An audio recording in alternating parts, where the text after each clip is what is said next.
অরহতের আমরা জানি কোনো দুঃখ নাই, কারণ অরহত জগতের যে 8টি দুঃখ সেই দুঃখগুলোকে নিরোধ করেছেন। জগতে 8টি দুঃখ কি? জন্ম দুঃখ, জরা দুঃখ, ব্যাধি দুঃখ, মরণ দুঃখ, অপ্রিয় সংযোগ দুঃখ, প্রিয় বিয়োগ দুঃখ, স্ফীত বস্তু অলাভ দুঃখতা যাহা চায় তাহা না পাওয়া দুঃখ, সংক্ষেপে পঞ্চ উপাদান স্কন্ধ দুঃখ। এখানে 8টি দুঃখে পৃথিবীর সমগ্র দুঃখগুলো চলে আসে। এই 8টি দুঃখের মধ্যে 4টি দুঃখ হচ্ছে কায়িক প্রধান, আর 4টি দুঃখ হচ্ছে চিত্ত প্রধান। অর্থাৎ 4টি দুঃখ শরীর থেকে মূলত সৃষ্টি হয়, চিত্তকে প্রভাবিত করে, আর 4টি দুঃখ সেটা চিত্ত থেকে উৎপন্ন হয়, শরীরকে প্রভাবিত করে। এই জন্য বলা হচ্ছে এটাকে যদি বিভাজন করে তাহলে নাম এবং রূপ। নাম আমরা জানি বেদনা, সংজ্ঞা, সংস্কার, বিজ্ঞান। এখানে প্রিয় বিয়োগ দুঃখ, অপ্রিয় সংযোগ দুঃখ, যাহা চায় তাহা না পাওয়ার দুঃখ এবং পঞ্চ উপাদান স্কন্ধ দুঃখ। এই 4টি দুঃখ হচ্ছে চিত্ত প্রধান। আবার জন্ম দুঃখ, জরার দুঃখ, ব্যাধির দুঃখ, মরণ দুঃখ, এগুলো হচ্ছে কায়িক প্রধান, অর্থাৎ শরীরকে বেশি প্রভাবিত করে। একজন মানুষ যখন অরহত হয় তখন তার চিত্ত জগতের মধ্যে কোনো দুঃখ থাকে কিনা, এটা নিয়ে মিলন্দ প্রশ্নে খুব সুন্দর উপমা আছে। বলছেন ভান্তে নাগোসেন, মানুষ অরহতের কি সুখ বেদনা, অরহতের কি দুঃখ বেদনা আছে?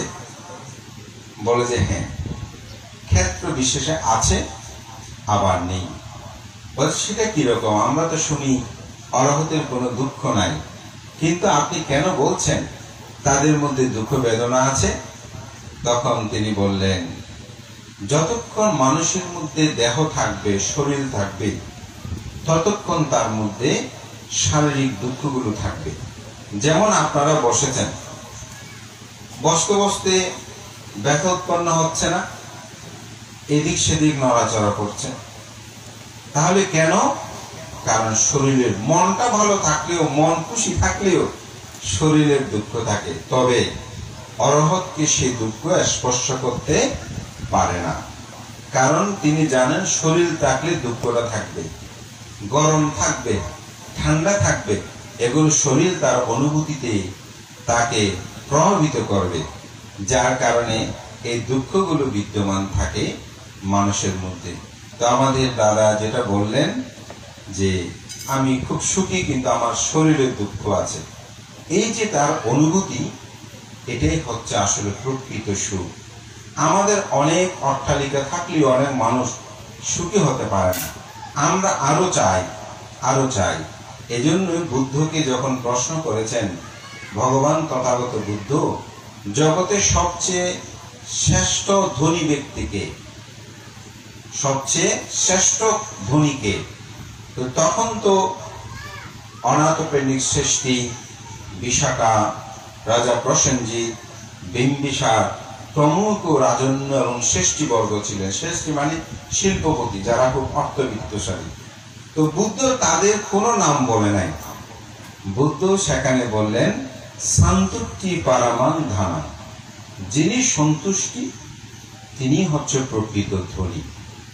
যার মধ্যে সন্তুষ্টি নাই তিনি কখনো ধনী হতে পারবে না, তার আকাঙ্ক্ষা আরো বেড়ে যায়। এই জন্য খুব একটা ছোট্ট গল্প আছে, আমি অনেকবার দেশনে বলেছি।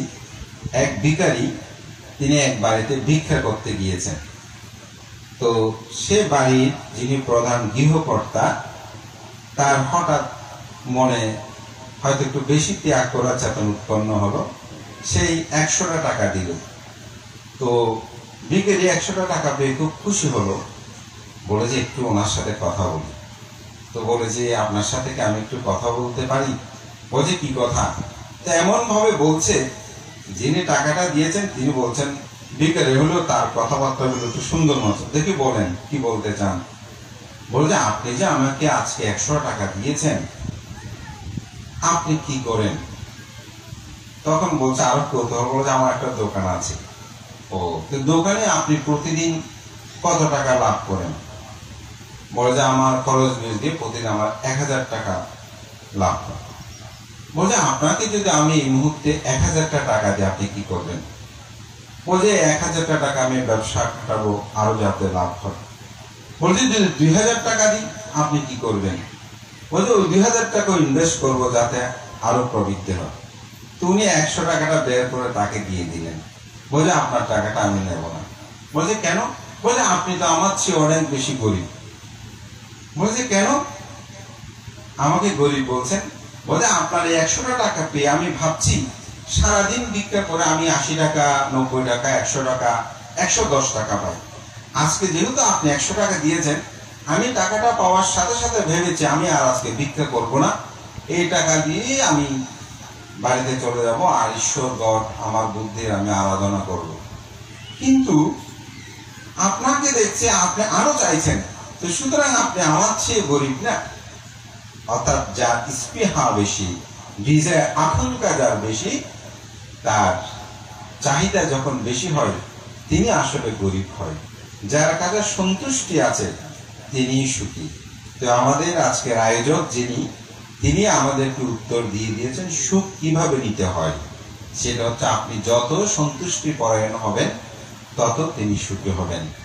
আসলে সুখের মতন তার যে পরিবার, আজকের স্বাগত ভাষণে আমাদের এই গ্রামের এই স্বনামধন্য আমাদের নন্দিত সন্তান আমার পরম কল্যাণ মিত্র অসীম আমার রঞ্জিত বাবু, তিনি উল্লেখ করেছেন।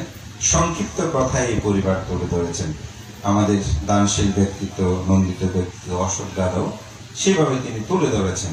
অর্থাৎ এটাই যে একটি পরিবারকে যেভাবে সাজাতে হয় তিনি পরিবারকেও সাজিয়েছেন। অনেক মানুষ কিন্তু সমাজকে সাজায় কিন্তু পরিবারকে সাজাতে পারে না। ছেলে মেয়েগুলো এলোমেলো হয়ে যায়। আমরা সমাজে যেহেতু কাজ করি আমরা সেটা দেখি, কিন্তু তিনি তার পরিবারকে সেভাবে সাজিয়েছেন। তিনি শিক্ষক, তিনি একজন তার সন্তানকে শিক্ষক হিসাবে প্রতিষ্ঠা করেছেন। তিনি ইঞ্জিনিয়ার, তার অনেক ছাত্র ইঞ্জিনিয়ার হয়েছে, সেভাবে ইঞ্জিনিয়ার হয়। তার ছাত্ররা পুলিশ হয়েছে, তার সন্তানকে তিনি সে পথে দিয়েছেন। তার মানুষের জীবনে একটা সুন্দর বাড়ির দরকার, সেটা তিনি করেছেন। আবার তিনি আজীবন সমাজ সদর্মের কাজ করেছেন। আমাদের যে পুরনো বিহার ছিল, আমরা ছোটবেলায় সেটা দেখেছি। আমাদেরকে একটি চকলেট দিয়ে এই সেই একেবারে আমাদের নদী থেকে ইট বহন করে আমাদেরকে নিয়ে আসতো এবং সবাইকে হাসাতো। দাদার অনেকগুলো কথা আমাদের সবাইকে হাসাতো, এক একটি করে কথা বলতো। এবং এটা আমরা দেখেছি পাড়ায় আজকে যেভাবে হয়তো দান ধর্ম করছে, তখন সেরকম অবস্থাপন্নতা ছিল না। তিনি পাড়ায় পাড়ায় গিয়ে, আমার বাবাকে আমি দেখেছি শুক্রবার হলে তারা পাড়ায় পাড়ায় বের হতো, মানুষের ঘরে ঘরে গিয়ে এই বিহারটি নির্মাণ করেছিল। এবং এই বিহারটা দেখার জন্য অনেক মানুষ এসেছে। সম্ভবত 98 সালে আমাদের সেই বিহারটি উৎসর্গ হয়। আমার মুজিব গুরুদেব ভান্তের মস্তবীর বরণ হয়। কালক্রমে সে বিহারের যখন জীর্ণতা আসে, আমাদের নতুন বিহার নির্মাণ শুরু হয়। এবং সে বিহারে আজ অবধি বলবো, তিনি পদে থাকুক বা না থাকুক, তিনি কিন্তু অগ্রণীয় ভূমিকায় কাজ করেই এখনো চলেছেন। এবং আমাদেরকে বিবিধভাবে তিনি যে কোনো না কোনো কিছুই তিনি আদায় করে নেবেন, নিজের জন্য নয়, সমাজ সদর্মের বিনির্মাণে তার জীবনকে তিনি নিবেদিত করেছেন। যেটা প্রকৃত সত্য, তিনি একজন বীর মুক্তিযোদ্ধা। দেশের জন্য তিনি জীবনকে উৎসর্গিত করার সম্মুখ পানে গিয়েছেন। আবার শিক্ষকতা জীবনে তার ছাত্রদেরকে মানুষদেরকে প্রতিষ্ঠা করার জন্য মানুষের কারিগর হিসেবে তিনি কাজ করেছেন। ধর্মীয় ভাবে তিনি পিছিয়ে যাননি।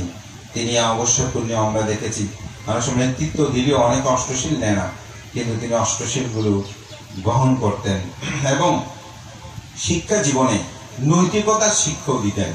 তো সেজন্য বলা হচ্ছে বুদ্ধ ধর্ম দর্শনে অঙ্গুত্র নিকের 2 নিপাতে অভ্যর্থনা সূত্রে বুদ্ধ বলেছেন আতিথেয়তা 2 প্রকার। একটা হচ্ছে বস্তু আতিথেয়তা আর একটা হচ্ছে ধর্ম আতিথেয়তা। আমরা যে অতিথির সাথে আতিথেয়তা করি এটা দুই প্রকার। একটা হচ্ছে বস্তু আতিথেয়তা। বস্তু আতিথেয়তা কি? যখন আমাদের কোনো আত্মীয়কে খাদ্যদ্রব্য দিই, যেমন আজকে এসেছেন, আপনারা আপনাদেরকে অন্ন দান করবেন, খাবার দান করবেন, পানি দান করবেন, এটাকে বলা হয় বস্তু আতিথেয়তা। এটা বুদ্ধ প্রশংসিত। এই জন্য অপরকে দান দেওয়াটা বুদ্ধ প্রশংসা করেছেন।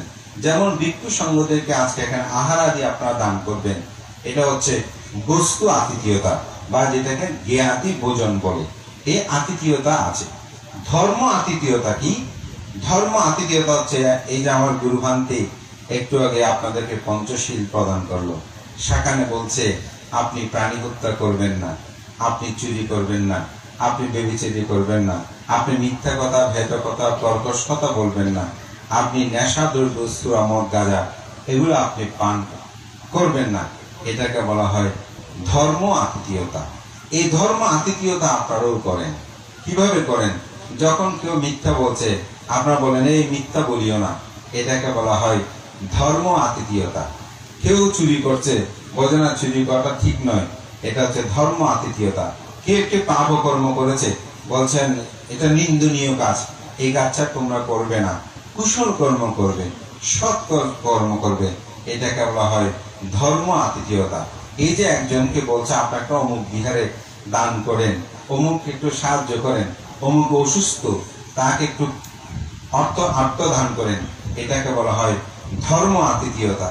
তো বিদুল দাদা শুধু বস্তু আতিথেয়তা নয়, তিনি ধর্ম আতিথেয়তা করেছেন। বিহার নির্মাণে যেভাবে পেরেছেন তিনি দান করার জন্য উদ্বুদ্ধ করেছেন, এবং এখনো সেটা তিনি করে যাচ্ছেন। এই জন্যই বলছি ধম্মকে কিছু কাংসেটি বিপ্পাসান্নেনা চেতসা আরিয়াপ্পা বেদিতে ধম্ম সদারামিত পাণ্ডিত। বুদ্ধ বলেন যারা পণ্ডিত, যারা ধীমান, যারা জ্ঞানী ব্যক্তি, তারা প্রতিনিয়ত আর্য উপদিষ্ট ধর্মে রত থাকেন। তাই আমাদেরকে প্রতিনিয়ত পুণ্যকর্ম, সৎকর্মগুলো সম্পাদন করা উচিত। আজকে আমাদের বিশেষ ধর্মদেশ চন্দ্র জ্যোতি এসে বলেছেন যে 5 মারের কথা। ক্লেশ মানে কি? ক্লেশ শব্দ কি আমরা জানি? ক্লেশ মানে হচ্ছে দুঃখ।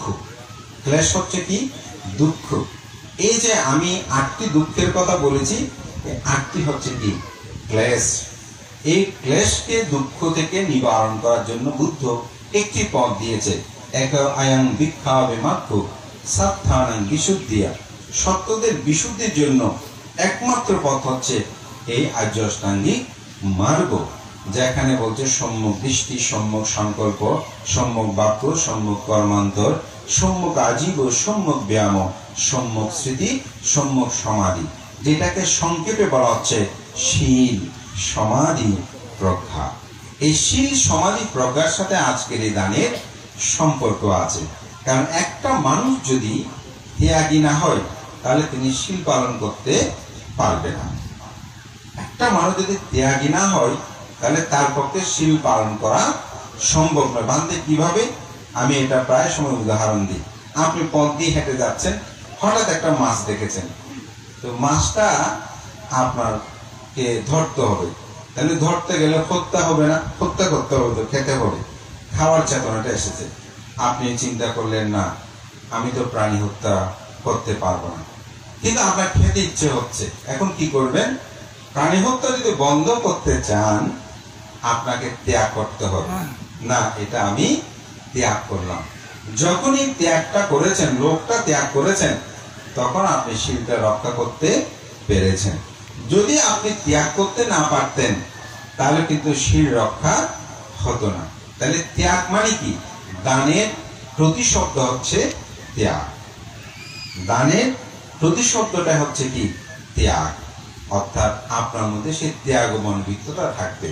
তো আজকে আমি মনে করি মৃদুল দাদা, তার পরিবার, তারা সকলেই সম্মিলিত হয়ে একদিকে যেমন প্রয়াত সেই জ্ঞাতি পূজা করেছেন, তিনি কৃতজ্ঞতা প্রকাশ করেছেন, এবং বর্তমান যে প্রজন্ম নাতি আছে তাদেরকে ধর্মীয় শিক্ষা দিয়ে দেওয়ার জন্য, সামাজিক যেটা কর্ণ বসন সেটা করার জন্য, এবং সাথে সুবর্ণোদ্দী সকল জ্ঞাতিগণকে মিলে একত্রিত হয়ে তাদেরকে যেন বস্তু আতিথেয়তা এবং ধর্ম আতিথেয়তা দুটোই তিনি করেছেন।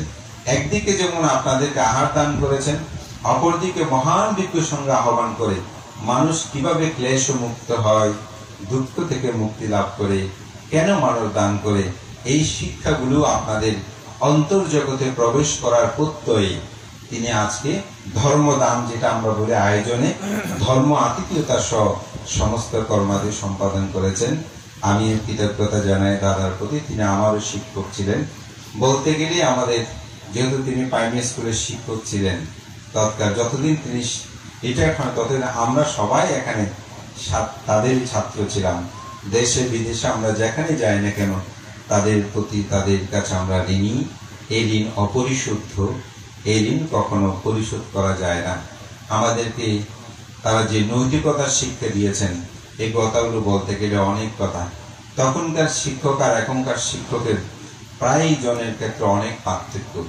তারা আমাদেরকে নখ কেটেছে কিনা দেখতেন, আমাদের কাপড় ধৌত হয়েছে কিনা দেখতেন, পায়ে কোনো কাদা লেগে আছে কিনা দেখতেন, এবং তাদের শাসন ভারটাও সেরকম ছিল। এভাবে কিভাবে চলতে হয়, কিভাবে কানে কোনো ময়লা আছে কিনা এগুলো পরীক্ষা করে দেখতেন এবং তাদের নৈতিকতার শিক্ষা দিতেন। মাঝে মধ্যে নিজেদের টাকা দিয়ে অপরকে, ছাত্রদেরকে দিয়ে দিয়েছেন। ভাত খাইনি যখন বলেছে, এখন আর অর্থনৈতিক এরকম, বাড়িতে নিয়ে এসে তাদেরকে ভাত দিয়েছেন। এরকম অনেক ইতিহাসের সাথে, অনেক কিছুর সাথে সম্পৃক্ত এই শিক্ষক মৃদুল কান্তি বড়ুয়া সহ আমাদের সকল শিক্ষকগণ। আজকে আমি মনে করি তারা অবশ্যই পেতে আনন্দিত। তাদের ছাত্ররা আজকে সমাজ, দেশে বিভিন্ন ক্ষেত্রে নেতৃত্ব প্রদান করছেন, সমাজ সধর্মের কাজ করছেন। এখানেই তাদের আনন্দ পুলকিত ধারা তাদের জীবনকে সমৃদ্ধ করে। আমি মহান সঙ্গকে বন্দনা জানাই। এবং দুটি গাথার আরেকটি গাথা ছিল, সুখমাত্মায়তা লোকে আতপেত্তায়তা সুখা, সুখ সময়তা লোকে আত ব্রহ্মায়তা সুখা। জগতে মাতৃভক্তি সুখকর, পিতৃভক্তি সুখকর, সাধু সৎপুরুষ ভক্তি সুখপ্রদ। তা আমার কামনা থাকবে মৃদুল দাদা সহ তাদের পরিবার আজকে বিশেষ করোনার যে মাতা পিতাকে স্মরণ করে তিনি করছেন, তাদের সন্তানগণকে আহ্বান রাখবো তারা যেন তাদের পিতা মাতাকে সেরূপভাবে শ্রদ্ধা সম্মান গৌরব করে, কোনো ক্রমেই যেন তাদের মনে কষ্ট না পায়, সেরূপ যেন আমরা ব্যবহার করি। সবার মাতা পিতা জীবিত থাকতে তাদেরকে যেন আমরা শ্রদ্ধা সম্মান করি, তাদেরকে যেন বড় কথা না বলি, যেটা যখন যাদের প্রয়োজন সাধ্য অনুসারে তাদেরকে যেন সেটা প্রদান করি, সেই মা বাবার কথা যেন মান্য হয়ে চলি। আমি মনে করি এটা যদি হয় তাহলে জীবিত থাকতে আমরা পিতা মাতার পূজা করলাম, মৃত্যুর পরেও করলাম, তখন আনন্দ লাভ করবেন। আর যদি না করেন তাহলে কিন্তু অনুশোচনা করবেন। আমরা দেশের বিভিন্ন প্রান্তে যাই, বহু মানুষের সাথে, বহু জনের সাথে কথা হয়, কিন্তু দেখা যায় অনেক ক্ষেত্রে অনেক অনুশোচনা করে ভান্তে, এখন তো পিতা মাতা হয়েছে, এখন বুঝছি কেন মা বাবার সাথে এরকম করেছি। কিন্তু সেই অনুশোচনা থেকে আসলে উত্তরণের সুযোগ তখন তাদের আর হয় না। তাই আমি বলবো জীবিত থাকতে আমরা যেন মা বাবাকে যথার্থ সম্মান সেবা করি এবং মৃত্যুর পরেও সেটা করি। তবেই ইদানন্দাতি পেশানন্দাতি কাতা পুণ্য উভয়াত্মানন্দে, তবেই আমি মনে করি ইহু জীবন পরজীবনে নন্দিত জীবন লাভ হবে। আমি এই সঙ্গকে বন্দনা জানিয়ে আমার প্রিয় জন্মস্থান, জন্মভূমি শিলঘাটার সকল আমার জ্ঞাতিবিন্দু, সকল উপাসক উপাসিকা, দায়িক দায়িকা আপনাদের সকলের উত্তর স্মৃতি কামনা করে, সেই পরম জ্ঞাতিগণ প্রয়াত যারা তাদের শান্তি কামনা করে পুণ্যদান করছি, আপনাদের সকল উত্তর স্মৃতি কামনা করছি। আমাদের পরম কল্যাণী মিত্র, সেই আমাদের পরম সকলের শিক্ষক বীর মুক্তিযোদ্ধা দাদা মৃদুল কান্তি বড়ুয়া এবং ওনার সহধর্মিনী সহ পরিবারের সকলের উত্তর স্মৃতি কামনা করে আমার ব্যক্তিগত পক্ষ থেকে, সংঘের পক্ষ থেকে পুণ্যদান করে আমার নাতি দীর্ঘ ধর্মকথাকে নিঃশ্বাস করছি। জগতের সকল প্রাণী সুখী হোক।